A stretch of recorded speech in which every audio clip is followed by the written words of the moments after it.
방산 노상진 선생님은 20대 초반에 운명의 길에 들어서 40여 년 동안 정재계 인사를 비롯한 수만 명을 상담한 제야의 고수이십니다.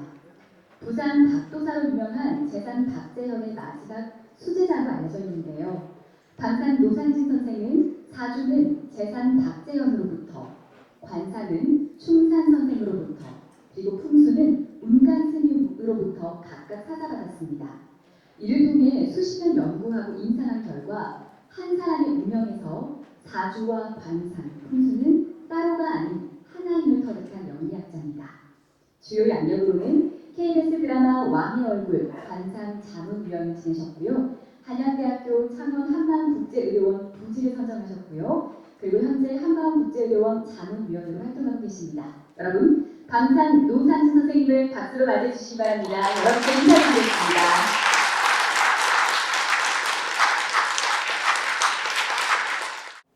방산 선생님은 아주 특별한 분이에요.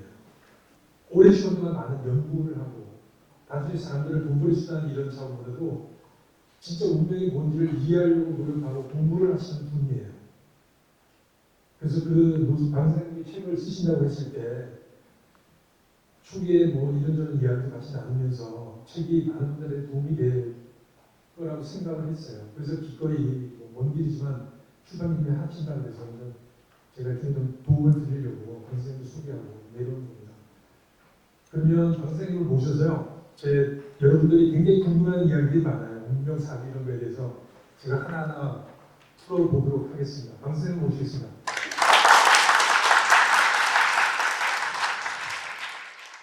지금 책 제목이 운명의 만약은 없다 아닙니까? 네. 운명은 정해져 있는 거예요.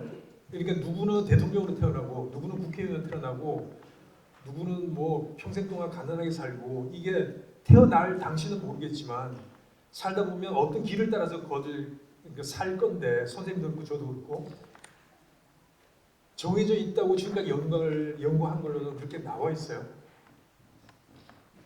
어려운 질문이지만은 결론적으로 말씀하면은 1000% 정해져 있습니다. 확신합니다. 만약에를 다른 말로 하면은 이렇습니다.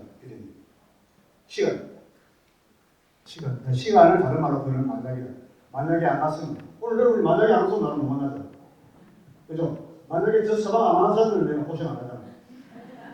그죠? 만약에 저 목재 시험을 안 왔으면 내가 이렇게 되면 굳이 안 하잖아요.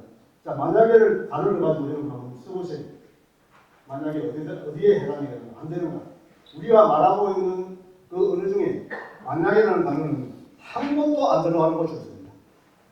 전부 생각이 되어 있습니다. 그리고 여기 들어가는 이유는 시간이기 때문에 그렇습니다. 자, 그러면 시간을 바꿀 사람이 있을까요? 시간을.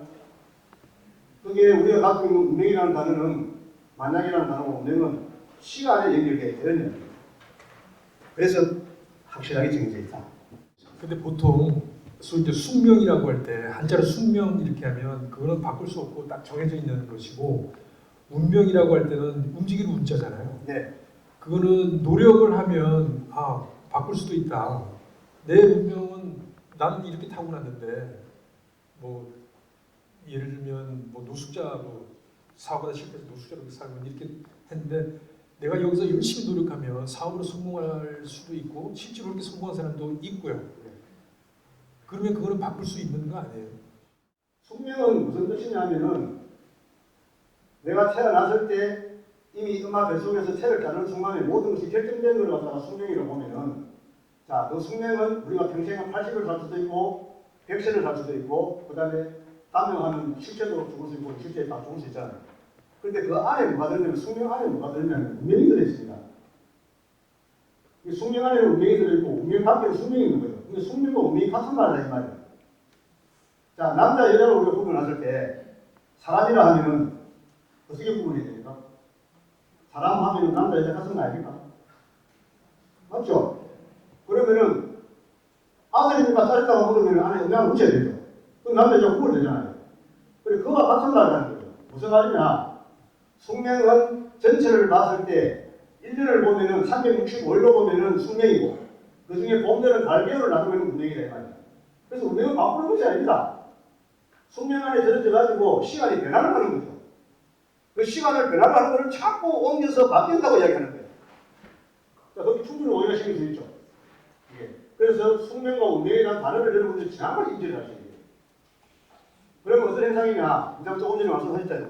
질문을 그죠? 노숙자가 성공한 사람도 있고 노력을 열심히 노력을 하면 해가지고 내 되고. 운명을 바꿀 수 있다 이렇게 다 그렇게 이해를 하고 있는 거죠. 그게 안 돼요. 안 됩니다. 이 세상에 지금 앉아있는 분들 다 노력하고 있잖아요. 숨을 쉬고 앉아서 내 이야기를 하고 있잖아요. 이게 노력이다. 노력이라는 게 타고난 하는 것이 아니고 노력은 기본적으로 하고 노력을 왜 합니까? 안 되는데 노력을 해야 기회를 잡는 겁니다. 그 기회를 잡기 위해서 노력을 하는 겁니다. 그러면 노력을 해서 성공하는 것, 소위 노력하는 것도 내 운명에 들어있는 거예요. 타고 나올 때 노력이 들어있습니다. 그 실제로 살다 보면 정말 열심히 노력했는데도 안 되는 경우도 있거든요. 예를 들면 그 드라마 제작사가 영화 제작사가 열심히 해서 정말 훌륭한 모두가 다 이건 대박이다라는 드라마를 만들었어요. 그런데 IMF가 빵 터지고 코로나가 터져가지고 지금 영화도 뭐 120편인가 묶여 있다가 지금 언제 내놓을까 고민을 하는데 하나 둘씩 내놓게 다 실패하는 거예요. 그때 나왔으면 성공하는 건데 지금 이런 경우도 소위 이제 운이 따르는 거 아니에요? 그렇습니다. 그게 우리가 운명을 해석할 때 사진을 찍고 영화를 촬영하고 만들고 하는 거는 뭐냐 하면 그건 명예에서 숙명이 되는 겁니다.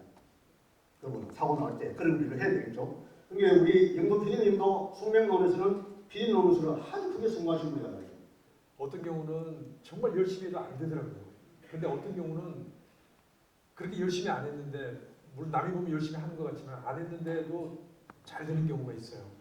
그런 경우에는 사실 저도 이거를 믿을 수밖에 없는데 뭐 아까 말대로 부적을 써라, 아니면 구슬해라, 아니면 뭘 해라 이런 식으로 근데 정해져 있다고 하면 그걸 할 필요 없는 거 아닙니까? 그렇습니다. 할 필요 없습니다. 이 운명론이 부딪히는 게 뭐냐면은 항상 노력하고 정해지는데 아무것도 안 하면 되지 않느냐 이런 논리에 부딪힙니다. 자체가.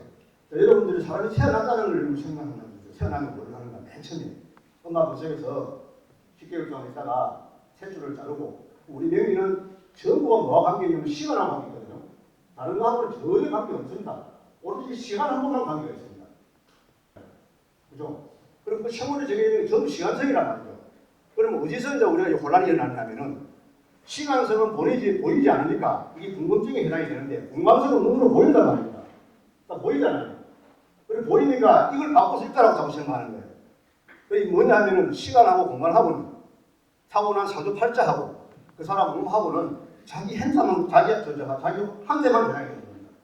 뭐 어떤 사람이 언제 발복을 하고 네. 또 뭐 언제 일이 잘 안 되고 이런 거는 아까 그냥 그런 거면 너무 쉬운 일이라고 말씀하셨죠. 쉽습니다. 뭐 조금 하면 됩니다. 왜 그러냐면 이 주기가 있거든요. 운이라는 주기가 있기 때문에 이게 상승하는 주기가 있고 하강하는 주기가 있습니다.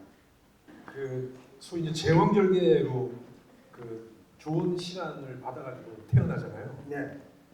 자기가 받은 그 사주하고 네. 이 친구가 원래 태어날 시간이 있을 거 아니에요. 그게 그렇습니다. 별로 안 좋기 때문에 이제 아니 더 좋은 시간을 받아서 태어나는 건데 어느 게 진짜예요? 어느 삶을 사는 거예요? 매일은 무조건 태를 짜가지고 코로 호흡을 했을 때 부모 자식 보기 좋은 사람은 제왕절개를 해도 좋은 아이가 태어나고 그 다음에 정상분만 해도 좋은 아이가 태어나고 팔자에 자식 복이 없다. 아무리 맞춰도 되는 거야. 모든 게 됩니다. 정해져 있다. 의사는 아니 하다가 수술에서 뒤에 되면 아가 먼저 넣어버려요. 내가 한두 개 받아본 게 아니라. 그래서 좋은 아가 나라거든 제왕절개 받을 때 좋은 일 마셔야 됩니다. 이게 특히 여자분 많으시네. 한 일이 되거든. 어쨌든 운동을 맞아야 됩니다. 그래야 훌륭한 제왕절개가 잘 됩니다. 그 시간이 많이 갔는데요. 관상 이야기 잠깐 해볼게요. 보통은 이제 사주보다 관상이고 관상보다 심상이란 네. 그런 이야기를 하잖아요. 근데 선생님께서는 그 사주도 공부를 하시고 관상도 네. 이제 깊이 공부를 하셨는데 그럼 사주는 안 보고 관상만 딱 봤을 때 네. 그 사람의 앞으로 펼쳐질 운명이나 아니면 지나간 과거나 이런 게 다 보입니까? 사주자로 관상자로라는 자체가 논리가 성립되지 않습니다. 시간과 공간은 항상 같이 있다. 시간과 공간이 분리되는 순간에 운명은 없다. 그 시공이 같이 있는 게 뭐가 뭐냐? 존재가 뭐거든요. 그 존재 속에 뭐냐? 기능이 있거든요. 그 태어나면 존재잖아. 그 시간과 공간을 이걸 같이 봐야 되는데 자꾸 분리하려고 생기는 거예요. 구별하려고 해요. 구별까지는 괜찮아. 그래도 분리하면 안 됩니다. 그래서 좋은 사주는 좋은 관상이고 좋은 관상은 좋은 사주라. 단지 공부를 하는 사람이 따로 공부해요. 반사를 공부하는 사람은 사주를 모르고 사주 공부하는 사람은 반사를 몰라요. 그러다 보니까 이 우리 분야가 자꾸 잡론이 주장해지다 보니까 제도권에 못 들어가고 자꾸 밖을 보면서 자꾸 의식하는 소리를 듣는 거예요. 이게 내가 너무나 안타깝게 생각하는 거예요. 이게 하나도 문제입니다. 풍수도 저기 들어와야 돼. 사실. 그래가지고 됐을 때 논리가 정확하게 됩니다. 그 궁합으로 한번 넘어가 볼게요. 네. 그것이 하고 싶다 할 때 처음에 시작을 하고 뭐 이런저런 프로그램을 하다가 개인적으로 되게 이게 궁금한 거예요. 사주라는 게 도대체 이게 맞나 틀리나, 도대체 무엇이길래 많은 사람들이 이렇게 관심을 가지고 하고, 그게 정말 목매거든요. 이야기를 들으면 좋든 나쁘든지 그 길을 가서 본 다음에는 거기서 들은 이야기가 머리에 계속 맴돌아요. 저희 인간의 약한 면이기 때문에. 그래서 그 사입이나 이런 사람들한테 당할 수밖에 없는 게 그런 경우도 있고. 궁합이 존재합니까, 선생님? 궁합은 없습니다. 예? 없습니다. 없습니까? 네. 자, 여러분들이 궁합이 있다라고 생각하면 우리가 이별이 있겠습니까? 없겠습니까? 궁합이 있으면. 아니, 궁합이 있으면 이별을 안 해야 되잖아요. 궁합을 맞추면 되니까. 이별을 안 하는 궁합을 맞추면 되니까. 그래서 또 흔히들 이야기하는 궁합 안에 또 뭐가 들어있냐면 속궁합, 극궁합. 이 재능이 들어있어요. 이 논리가 전혀 또 잘못되어 나와 있어. 속궁합, 그리고 사람이 안에 일이 잘못됩니다. 속궁합이라는 거는 이 단어도 잘못된 겁니다, 사실은. 그런 것 같아요. 예, 보면은 근데 뭐 제일 많이 쓰는 용어 중에 소음이라는 게 남녀의 예전관계를 보시는 속궁합이 아닙니다. 원래는 그건 아, 잠자리 그걸 그거는 이야기해요. 그거는 사람들이 거기 잠자리는 극궁합이 맞는 거죠. 왜 극궁합에서 체질이 나오니까. 내하고 체질 성향이 완전히 잘 맞는 것이지. 안 그래요? 그래서 속궁합이라는 지난 게 아니 속이 의미인 줄 알고. 그게 아니고 인격이나 그 사람이 가지고 있는 자성이나 가문이나 성전이나 인품이나 그게 속이나 그걸 맞추는 게인데 어디서부터 이 내가 잘못돼가 왔는지 내가 바꿀 수가 없어가지고 이게 도대체가 기가 차는 게 바꾸기로 바꿔야 되겠는데 이게 어디서 전부 다 그걸 알고 있으니까 내 혼자 이야기가 말을 듣는 말이다 제가. 그래서 이번에 또 책에 있습니다. 여러분들이 꼭 책을 봐야 될 이유가 또 있어요. 여기 보면 내가 속궁합 내가 혼났습니다 사실은. 이름은 어떻습니까? 이름하고 그 사주의 관계는? 원래 이게 이제 이름 얘기에 조금 전에 우리 피디님이 말씀을 참 잘해주셨는데 이 우리가 사람이 하나 태어나면 연결되는 걸 안 보여줘요. 사람이 이 세상에 태어났다. 이름을 안 지으면 그런 문제가 없습니까? 그러면 이름을 바꿔서 잘 되면 어쩌면은 이름 하나에 만약 그런 하고 있다고 보면은 자 우리 어떤 일이 벌어지겠습니까? 첫째 다 놔두고 필요 없어. 내가 한 18만짜리 가르칩니다. 집부터 놔봐라 이 말이야. 내가 그걸 모르겠어. 이름 바꾸가 잘 되는데 내가 그걸 모르겠습니까? 그럼 내가 바꿔야 되잖아. 부직서가 달려고 내가 써가지고 막 붙이면 되는 거지. 막 써가 되게. 너무 써줄 거 있으니까 지금부터 해야지. 지가 안 되면 누가 안 된단 말이고. 그래 아까 말씀하셨죠. 전부 돈뿌리 수단으로 나오는 건데 이게. 이름에 만약에 대학을 가고 안 가고 작하고 못하고 한다고 했으면은 우리가 얼마나 쉽게 잡혔습니까? 그런 논리는 전혀 의지도 없고 만들 수도 없다. 그렇다고 해서 이름을 함부로 지어놓은 건 아닙니다. 마지막 질문입니다. 네. 소위 이제 여기 계신 분들도 많은 이야기를 들으셨겠지만 소위 대운이라고 있잖아요. 네. 나는 대운이 좋다. 근데 그게 대운이란 게 뭐 클 때자 재운 예. 사람들 대운이 들어왔다 그러면 좋은 일이 그 생길 거라고 이야기를 하는데 사실 그 대운은 아니잖아요. 대운이란 건 10년 단위로 바뀌는 운의 우리가 흐름. 용어가 좀 잘못되는 거죠. 사실은 참 바꿔야 되는데 이것도. 대운에 대한 설명을 좀 해주시죠. 예. 많은 분들이 여기 모든 분들 다 대운을 가지고 계시고 지금도 어느 형태의 대운을 따라 살고 계실 텐데.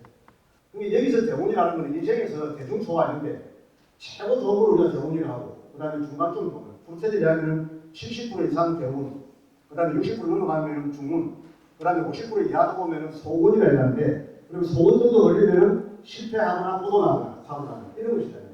그런데 중운에 걸리면 현상의식 실패는 없다. 대운이 되면 내가 사고난 사람 부자가 되는 이런 걸 이야기하는데 로또 당첨되는 사람이 로또로 사야 대운이지 당첨 안 받은 사람은 사고 대운은 아니다. 그걸 대체 어디 쓰는 겁니다. 그런데 그 인생에서 몇 분이겠습니까? 평생에 없는 사람도 있고 평생에 없는 사람이 있습니다. 세번 온다 이거는 사람한테 희망을 준 거죠. 세 번 정도 온다는 거는 누구한테 옷을 입는 기회를 준 거죠. 그 실패 보는 사람도 있고. 그 그래 크게 대운이 온다는 건 인생에서 최고 좋은 것을 갖다가 만났을 때를 이야기한다. 대운이라는 의미보다는 물로라고 이야기를 해야 정의가 맞습니다. 10년 단위로 오는 거 운동. 예, 10년으로 가는 물로다. 10년 주기로 바뀌는 것이다. 그래서 운명은 좋은 거 나쁜 걸 구별할 수 없다. 재질은 그렇습니다. 자기가 타고날 때 우리 명예 형제는 그런 걸 가르쳐야 되는 거죠. 당신이 타고 나왔을 때 이런 그릇이고 이런 유행이고 복은 이렇다. 그러면은 거기에 자동적으로 숙명으로 맞춰 살지만 마음으로 생각으로 했을 때 인정하는 거죠. 그러면 편안함이 찾아오는 겁니다. 그 편안함이 찾아오면 동시에 뭐가 되니까 좋은 사도가 되어버리는 거죠. 이게 내가 행복하다는데 비교만 하면 내가 행복한데 내보다 좋은 사람 옆에 있으니까 비교하는 순간 나는 불행을 터질 거잖아. 내보다 좋으니까. 그러면 이게 나쁜 사도가 되는 거죠. 그 기준의 점이 다르다. 마지막 결론이 되게 훌륭하신 말씀 같습니다. 전체적으로 들어보면 결국 사주하고 운명이라는 게 단순히 뭐 가서 내가 앞으로 언제 잘 되고 뭐 언제 불행해서 이게 벗어나고 하는 것을 묻는 그게 아니고 내 스스로를 알고 겸손해지는 그런 약간 철학적인 의미를 충분히 가지고 있는 것 같아요. 이 시간이 주는 메시지인 것 같고요. 나머지 더 궁금한 게 있으시면 책을 읽으시면 됩니다.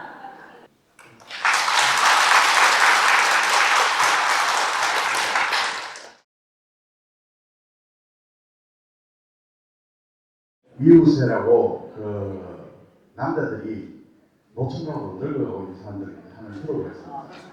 그런데 그 사람들이 결혼 안 했을 경우에 끝까지 이체가 유지가 되는지 이게 궁금합니다. 아니 결혼해가지고 가서 뭐 합니까?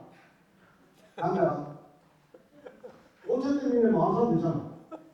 그죠? 5천가 돈을 다 까먹어버리고 남편분을 보증 서고 또 주식하고 해가지고 어떤 남자든 간에 그 사람이 제주가 가기 전에는 돈복을 봐야 된다. 돈복이 있느냐 없느냐. 그 다음에 돈복을 보고 그 다음에 처복이 있느냐 없느냐. 그렇게 봐야 되지. 처복하고 돈복 가서냐 다릅니다.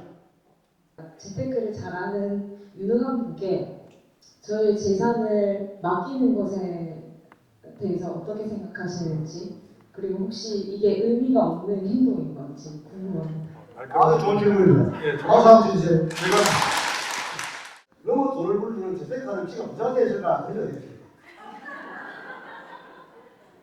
나는 본인이 원래 큰 행주소가 들어오기 때문에 로또를 원래 저는 복이 들어왔어. 그게 로또를 사. 이거는 분명하게 예언할 수 있어. 맞죠? 근데 이 양반이 사가지고 로또 당첨이 됐어. 그럼 옆에 있다가 지가 샀으니까 나 따라하면 될 거 아니야. 그죠? 그리고 같은 것만. 똑같은 거 하나 가져가면 돼. 그러면 지는 당첨돼. 난 당첨이 안 됐어. 그럼 이거 어떻게 되는 거? 그럼 지는 가다가 꽂힌 거야. 똑같은 걸 해놨고 지가 가다가 꽂혀버렸다고 끝자를 바꿔버렸다고 하면 안 돼가지고 뭡니까? 복이 터지다 이 말이야. 예언하는 사람의 복과 그 다음에 재테크를 해가지고 늘어진 사람과 다 쓰는 거죠. 첫째 우리 부자가 하면은 내한테 복이 있어. 그래서 만약이라는 단어를 내가 쓰는 거예요. 만약이는 뭐냐? 내가 안에 돈복이 있느냐 이 말이야. 돈복이 있는 사람은 재테크 하는데 풀리든 안 풀리든 부자가 돼. 그건 무조건 되는 거야. 그 돈복이 없다. 그것보다 더 전문가한테 맡기도 결국 내도만 나중에 어떻게 되느냐? 마이너스가 되어가지고. 많은 것들이 이렇게 생각하기 나름이고 그리고 가서 물어보더라도 그거를 현명하게 그거를 받아들일 수 있는 우리의 마음가짐을 가지는 것도 정말로 중요한 것이다. 거기에 대한 방법. 나는 정말 아무것도 없는데 가서 터무니없이 욕심 부려가지고 인생을 점점 나락으로 빠지게 하는 이런 거는 하지 말자라는 게 지금 운명에 만약이 없다라는 그 저자의 방 선생님의 메시지인 것 같습니다. 이거 행복하게 살자고요.